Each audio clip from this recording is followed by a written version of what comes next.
Business with a servant's heart. Welcome to the podcast. Inspiration, motivation takes. Listen to the podcast. We're all about to talk about life. Our guests will share their life story. We want you to success in life and business. We're ready and we will start shortly. We're gonna talk about life. We're going to speak on business. You're gonna shine bright. We are going to witness. Business with a servant's heart. With hosts Steve, Ramona, and Ray. Inspiration, education talks. Listen to the podcast. Steve, Ramona.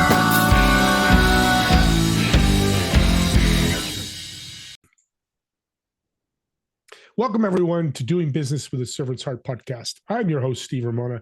I'm so excited to have you join us today. We've dedicated this podcast to exploring an idea of a servant leader, servant heart, using, or not using it, but having that in your business and your life, and what impact and change you'll make. By the way, my guest has made massive impact and massive change with this thought process. Get your pad and paper out because you're going to want to take notes. I've got mine ready. We're also bringing guests on, like my guest today, to motivate you, inspire you, and educate you with this servant's heart, servant leadership thought process. If you're not doing it now, you're going to want to do it after the show because the impact you make is so incredible. Here's your homework today. I want you to think about, after you listen to this show, how you're going to serve yourself and then you're going to serve others. And what impact you're going to create. I'm blessed. My guest gets to do it every day like I do. It's the most incredible feeling in the world. Yeah, does it make $1 million? Probably not, but who cares? You make 1 million smiles is much better than $1 million. Just thought of that. I thought that was pretty good. With that being said, I want to thank my sponsor, Pantheon. Join a community of high-income entrepreneurs and business leaders who are creating this world thought leader platform to make an impact and a difference in your business, but also other people's businesses as well. There'll be more information in the show notes to learn all about that, or reach out to me and we can talk about that. Okay, with that being said, impact and change. I'm just going to bring my guest on because I've got a great question to start with. Bev, welcome to the show. Thank you so much, Dave. It's a pleasure and an honor to be here. Happy to serve. There you go. See that? That's the first time in 700 shows somebody said that. Not the other guests who were wrong, but I appreciate you saying that. But you said a comment before the show. I'm here on the planet to serve everyone. I'm paraphrasing. Talk about that, what you meant by that comment. Well, I think that it's very natural, certainly in North America, to want to serve yourself, to want to do well, you're reaching, you're hustling, you're trying to get to those things. But there comes a point, for most people, it's usually at a certain age and a certain level of achievement when you go, there's got to be more. So my private clients are companies or organizations and individuals who are insanely successful, and they go, really? Is this it? That brass ring I've been reaching for isn't giving me. And that fulfillment, that need, it comes from being in service of your purpose with meaning. So not just some random shit you made up on Tuesday and you wrote on a piece of paper and go, oh, this is my mission statement. This is something that calls at your heart and your soul. And so for me, I'm here to serve that in others so that they can serve it in others.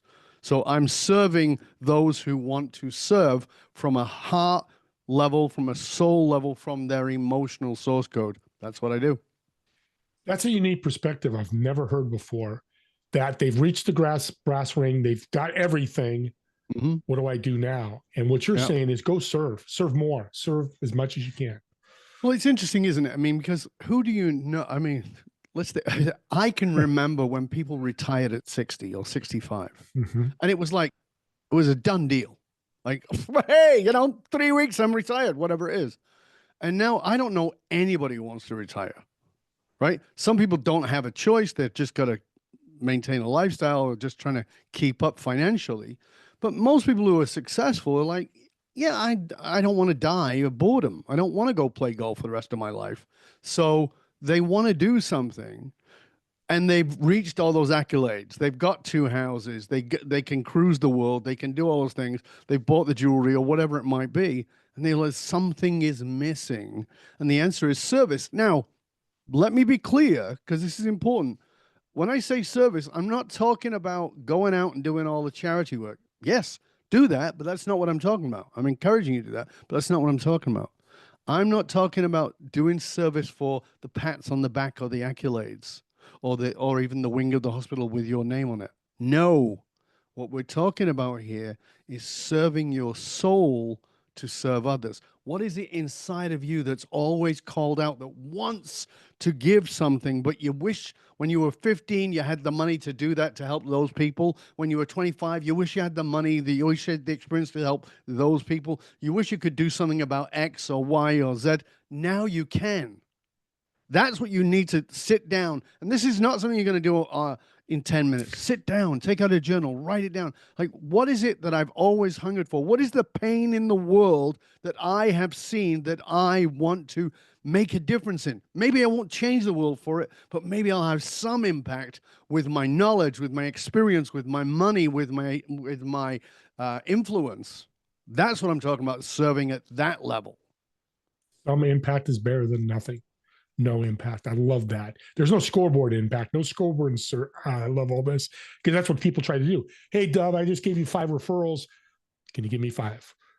Yeah, it's this, service is not competitive. Yeah. So this is one of the things I want people to realize. Service is not competitive. Your wounds are not competitive. Oh, well, I had a shittier childhood than you did. Or mine wasn't as bad as yours, so I don't count. Or I got a Nobel Prize, but you didn't. Or I've got a PhD and you haven't. Or I've got $50 million and you don't. I don't give a shit. Honestly, God, I don't care. I serve people who are way wealthier and more powerful than I am. I don't care. What I care about is, do you want to serve? And if you want to serve, are you serving because you want to serve or because you're meeting something of your own need? Now, to be clear, you're always meeting your own needs. So altruism is a lie. So let me just be clear about that. People go, what do you mean? I gave $1 million and I gave it anonymously. How did you feel afterwards? Felt pretty great. See, there's always something in it for you. That's okay. It's not that there shouldn't be something in it for you. What I'm talking about here is it's not got to be about that. It's got to be about serving someone else. It will serve you, as you said in the opening. It will serve you to serve others. But don't think about it. It's not a competition. There's as you said, there's no measuring stick here. It's, can you lie down at bed at the end of the day and go, did I make a difference in some way, shape, or form? And maybe, honestly, maybe that was smiling at the barista who was having a shitty day and you could see was kind of grumpy. And you were thinking while you're in the line, God, she's a grumpy whatever. And you're thinking like, I'm just going to order my coffee and, I don't want to interact with this person. And instead you go, you know what? I have no idea why this person's in a grumpy mood, but maybe something that I can say that will make a difference. Hey, how are you today? I'm fine. Why?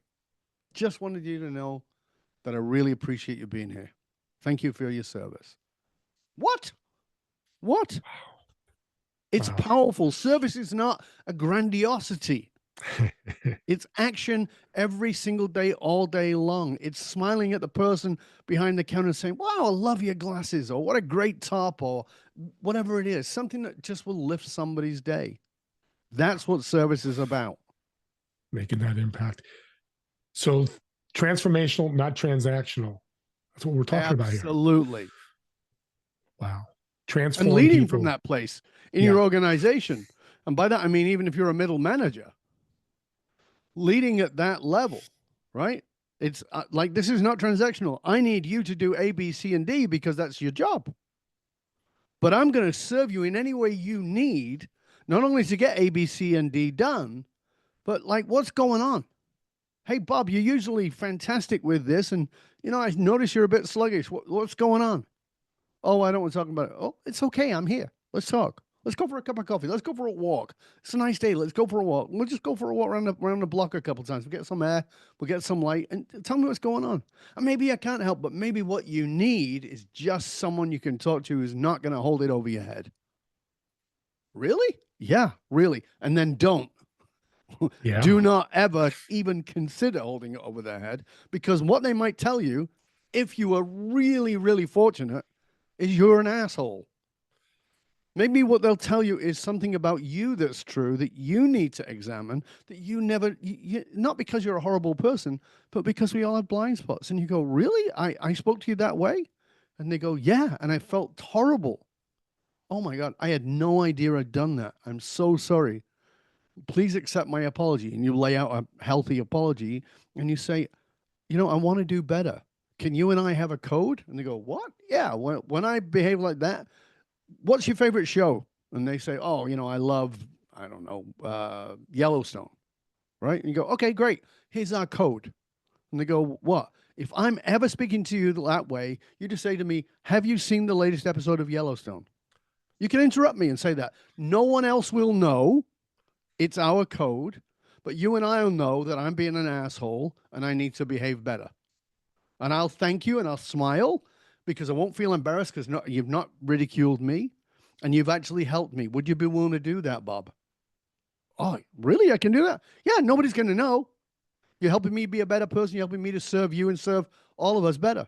Thank you. Now you've got a bond with that person that's so profound because we live in this idea that you've got to have people who fit in your organization. That's a disastrous idea.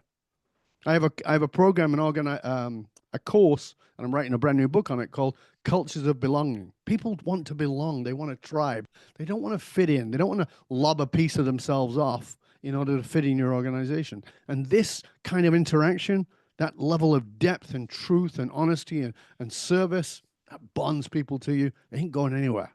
They're in the tribe with you. 100% guaranteed. There's a lot of things in guaranteed, but that definitely one. And blind spots is such a great word to use because I have them. I think I'm fantastic at service. I know you've mentioned you, and I'll make a mistake. And to be open like that, because what people don't know, they don't know. I don't know I'm hurting you, Dove, but you're telling me with a code. It's so beautiful. Well, I tell you something. When I met my wife and I fell in love with her, and we sort of made this semi-commitment that we were going to be together. We weren't quite there yet. And I said, I want you to know something. And she goes, what? I said, this is going to sound weird, but I want you to know it. She goes, what? I said, I am going to hurt you. She's like, what? Why would you do that? I said, I would never do it on purpose. It's not who I am. But I know for sure I'm going to hurt you because I don't know all your history. I don't know all your triggers. I don't know what fires you off. But I'm going to hurt you. And she's like, oh, okay. And she's hesitant. And I said, but number one, always know it will never be intentional. I will never intentionally hurt you. And number two, you will always have permission to tell me so that I understand that. And here's a technique I've taught for 30 years. This is by the time I'd met her, right? Not by then it wasn't 30 years. By then it was like 15 years. I said, and that's a code. Here's the code, right? So just to give you a quick one, my code is my wife will say to me, have you seen Millie? Have you heard from Millie? Something about Millie. Millie's my mother. Millie was my mother. And my mother could be quite the asshole. Right? We have to also state the facts. I'm going to be in service, right? And she just go, have you heard from Millie? And I go, I guess I have. Yeah. And then I change my behavior. Yeah. And what you're talking about too is how it crosses over business and life, business and life, business and life. The balance thing. That's it. So do you see what I'm saying here? And I hope you, the listener, the viewer, are understanding this. That what I'm saying here is you can't be in service without boundaries. If you're in service without healthy boundaries, you either are a very unhealthy individual who's not done enough self-work, and you need to do that. And if you're not doing it with boundaries, you're not in service, you're in servitude. And there's a vast difference. It means you're trying to get them to like you and love you, and you will pretzel yourself into whatever you need to be. To say I'm a servant leader. Servant leader's a crappy excuse to have shitty boundaries. The best servant leaders I know, as we were just talking about before, I interviewed Howard Behar, who ran Starbucks for 28 years. And he says, you can be a complete asshole if you want. You just can't work with me. And that's a boundary. It's like clear. I have no problem with you being an asshole. Just can't be that around me. It's fine. No problem. I love that because I tell people all the time, you can be a servant leader and still say no. There's not a problem with that. You should be able to say no. In fact, you will be better at service if you learn to say no to those who you can't serve because they don't want serving. They want profit. They want leverage. They want something else. That's vastly different. You might go, you know what? I have a no asshole rule. Okay. I've got one. Don't need any more. My business partner says the same thing. This is beautiful. So you mentioned servant leader. For the audience, if you ran into an avatar of a person, what does that person look like that's a servant leader? That's a great question. I think first and foremost, my idea of a servant leader, it's not everybody's, but my idea of a servant leader is first and foremost, they have done enormous amounts of personal development work. They are self-knowledge deep. So they're not just I like the idea of this. I went to a conference or I read a book. No. This is something you have to embody. And you can't serve unless you know your own wounds, you know your own triggers, and you know what it is that hungers within you. That's number one.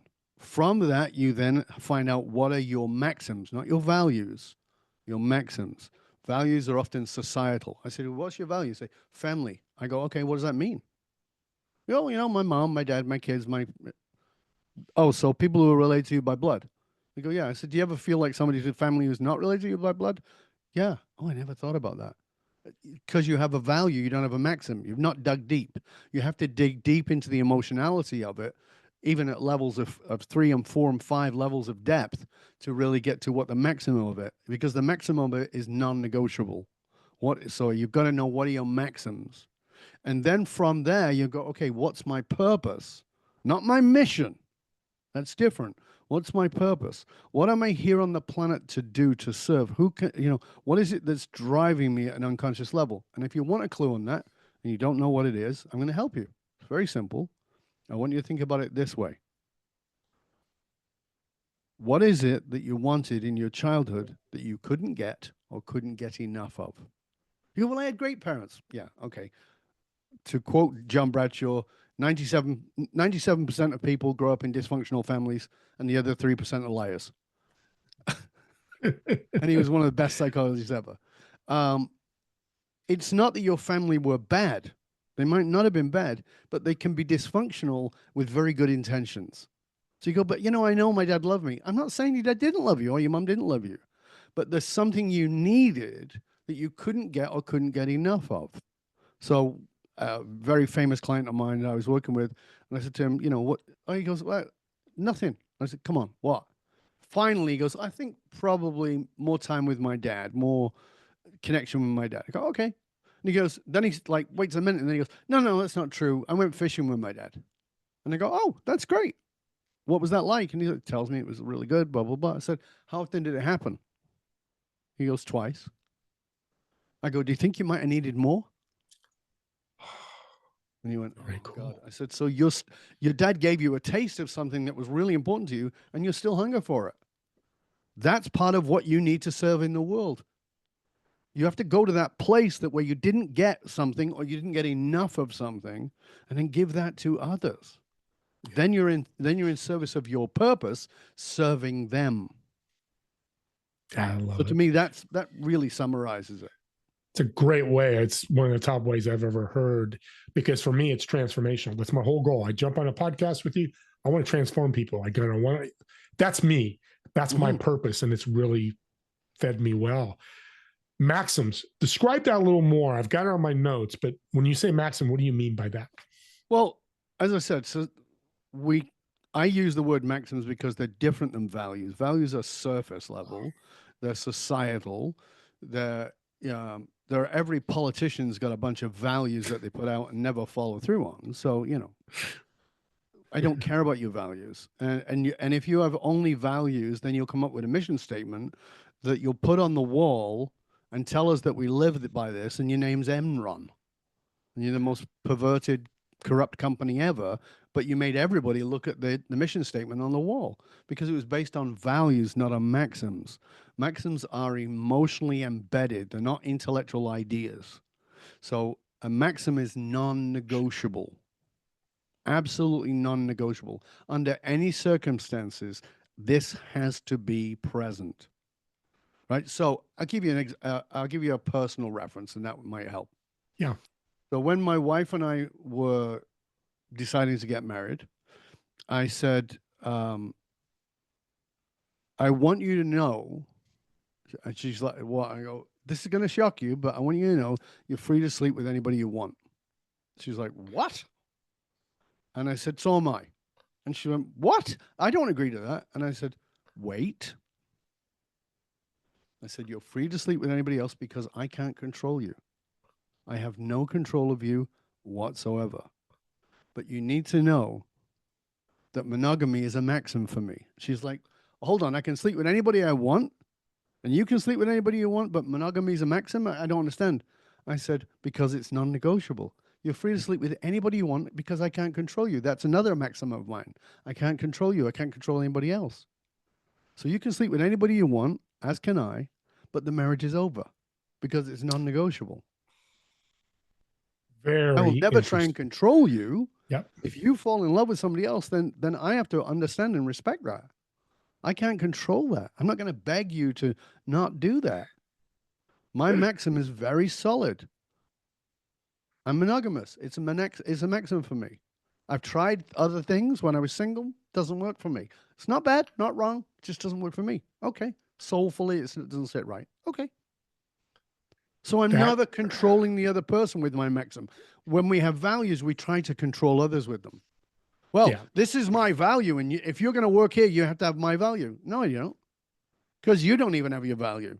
How do I know? Because under stress, we regress, and when you're stressed, you start doing shit that's against your own values, and you go, I don't know what happened. I conflicted with my own values. I know what happened, because it's a value. It's surface. It's not got the depth that you need to have a maxim, and you can't have that maxim without self-knowledge, without having dug deep into yourself and find out what is it that's really like, what is the pain that I'm trying to cover up? We walk down the street and we see the guy with the needle in his arm and we go, oh, what a shit person, or they're bent over on the street, or they're sleeping on the street. And we have got all kinds of judgments about them. And I go, okay, so do you think they're addicted to something? They go, oh yeah, I can see they are. What are you addicted to? Well, I'm not. Look at me. I'm a responsible member of society. What are you addicted to? What do you mean? That person is bent over in the street or is sleeping in the street because they're in enormous amounts of pain and they're trying to do something to feel better. You want to be a servant leader? Start understanding the people's pain. Everybody's trying to feel better, including you. What's yours? Making another million? Is that your addiction? Is that your way to not look at the pain? Volunteering at the church 7 days a week? You might think it's, oh, aren't I a wonderful person? No, that's your way to feel better. Theirs is a different way, and it may be societally unacceptable, and you might not like it, and you may judge it, but it's still a person in pain trying to feel better.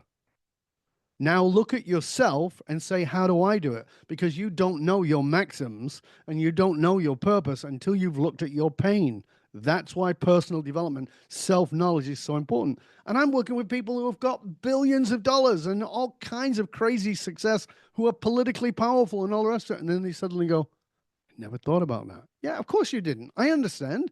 I never thought about it until I thought about it, until I did that work. And then it's like, oh my God, this is what runs the world. When I look at the leaders to today, I don't see them the way other people do.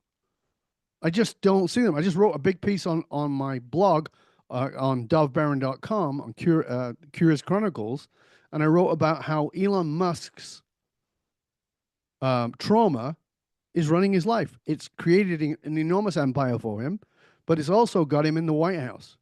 That's trauma that's got him there. And I can see that trauma playing out in every time he speaks. I can see it in Donald Trump every time he speaks. Because that's my work. I can see, this is what I spent 40 years studying.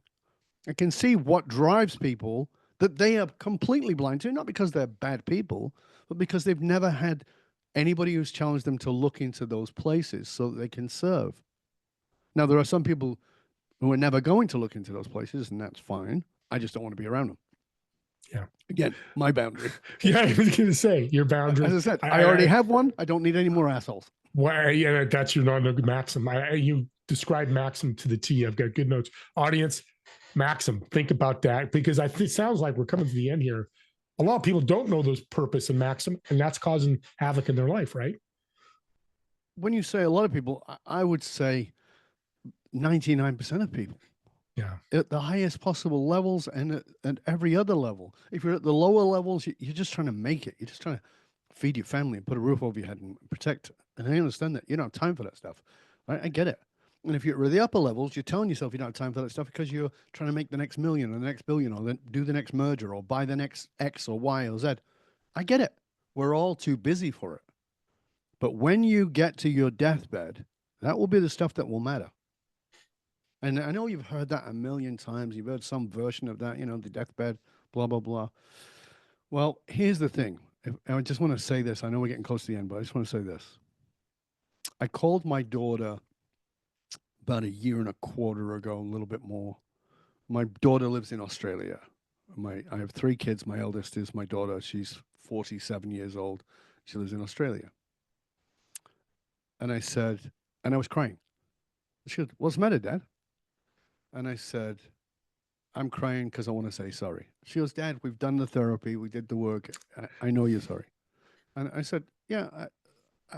She goes, "I know you wanted to be a better dad." And I said, "I did. And I know I wasn't good enough."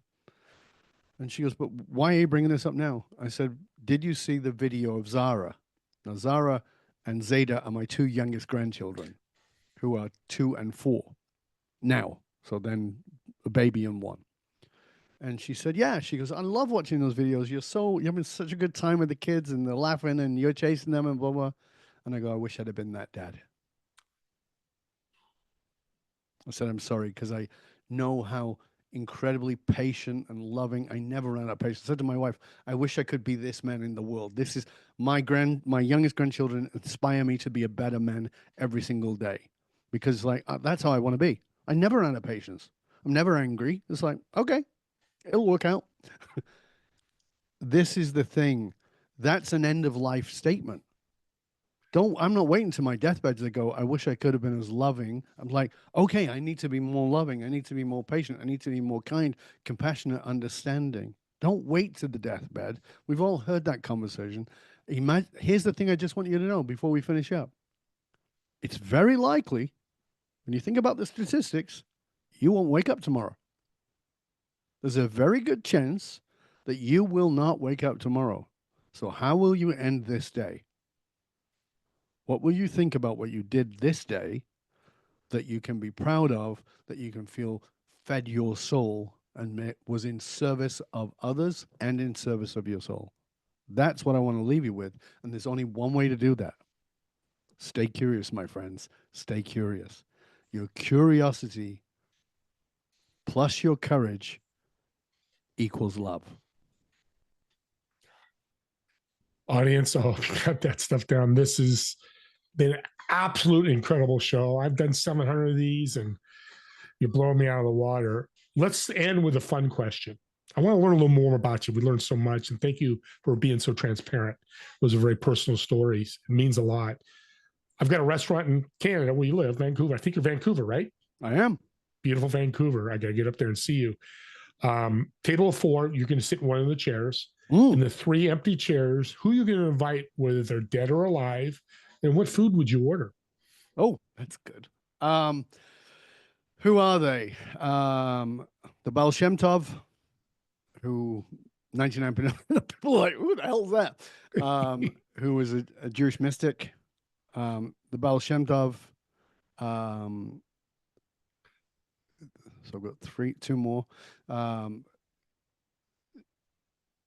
Then it would be I'm debating between 2 people right now. We can give you an extra chair if you need it, so don't worry about that. Okay, it's your table. Right. So the Baal Shem Tov,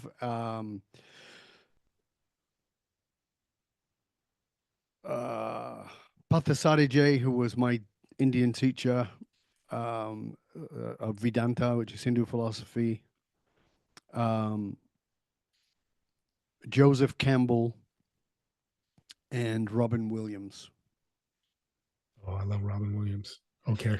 And if I have a 5th seat, it's Jim Carrey, because Jim Carrey went through a massive transformation. I mean, we all know his talent as a comedian, but he went through a massive transformation, and he went on that inner journey that most people don't know, and transformed himself to realize that all the glitz and glamour don't matter. What matters is how you serve. So he's the extra chair. Is Jim Carrey Canadian? He is indeed. Yes, that's what I thought. Okay. Yeah. Fellow Canadians, I love that you keep your brothers together. I love it. I'm over the order. Indian food, for sure. Yeah, Indian food. Okay. I kind of was thinking Indian food. Yeah. I'm married to an Indo-Fijian. So my wife is Fijian from Indian heritage. So I'm Mr. Curry. And she'll cook for us if she wants to. I don't think she'll want to, but okay. I'll still go. But by the way, we're pulling up an extra seat. You can come. Yeah, I'd love to. It's that table. Oh my God. I love Robin Williams. May he rest in peace. That wonderful soul. Incredible show. You really come from the heart, which I love, and it comes out. You're very successful, but you're successful with the heart. And that's what I love about you. I really do love. How can people reach out to you? I know they're listening and taking notes. How can they reach out to you? Thank you. I appreciate that. Well, the first thing is you can do something that's incredibly insane, and that is you can email me directly. I will respond to you. My email is dov, D-O-V, at dovbaron.com, dovbaron.com. If I can be of service to you, reach out to me. I reply to every message. You can also find out more about me and my articles and my services and the companies and organizations I work with at dovbaron.com. I also have a podcast, The Dov Baron Show, which is you can find on all the apps that you download. Or if you can't find it, just go to dovbaron.com. There's a page there with the podcast on. I write for Medium. I write for LinkedIn every Tuesday. I write for Curious Chronicles once a week on dovbaron.com. I have a YouTube channel with over 1,000 videos on it. And I have, I think, 7 books on Amazon that you can buy as well if you're interested in those kinds of things. And just reach out with me. I mean, if you Google Dov Baron, you'll get more stuff than you could possibly cope with. Yeah, he's definitely serving. Oh my God, not more Dov. And I did get in the podcast or book. I'm glad you mentioned them. I think we're just on a great path of helping people. Thank you again, Dov. I really appreciate you taking the time. And audience, subscribe to the YouTube channel for me or for Dov or for anybody else. Here's why. Again, my purpose is coming out because you're listening to Dov. I'm actually going to share this link with people. And there's some people that need a maxim.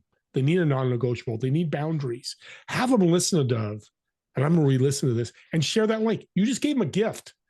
Servant leaders think of gifts. That's what I do. When I give somebody a resource or a tip or say they look beautiful today or by the way, his background's beautiful. Those are gifts. Let's give as many gifts as possible, genuinely and authentically. You just learned all what a servant's heart and a servant leader is. I hope you all become one today. And thank you all for watching or listening to this podcast. And we'll see you all in the next episode. And before you go, I want to say one last thing, if I may. Listen, go for it. I have a podcast. I know what it takes. It's a pain in the ass. There are people who do it for money, and they do it much better than we do because they've put a machine behind it. But when you see Steve's podcast or mine, there's so much time, energy, effort goes into that. What makes a difference, it's a one-way street. We need to know that you are listening, that you appreciate this. So here's what I want you to do. I want you to hit the subscribe button. I want you to find other people, share the show with everybody you know. Not just my episode. If you enjoyed that, that's great. But just share Steve's show and write an endorsement, write a review, write those things, let people know, because this guy puts the time and the energy and the effort to bring on people like me who you might not have had access to or maybe even heard of before, and it made a difference in your life. So do that. Rate, review, subscribe, and share the show with everybody you know. It makes all the difference in the world, and we appreciate it. Well, my non-negotiable is I love this guy. Non-negotiable. I mean, for him to do that, please do that. And we'll see you all in the next episode of Doing Business with a Servant's Heart. Have a great day, everyone.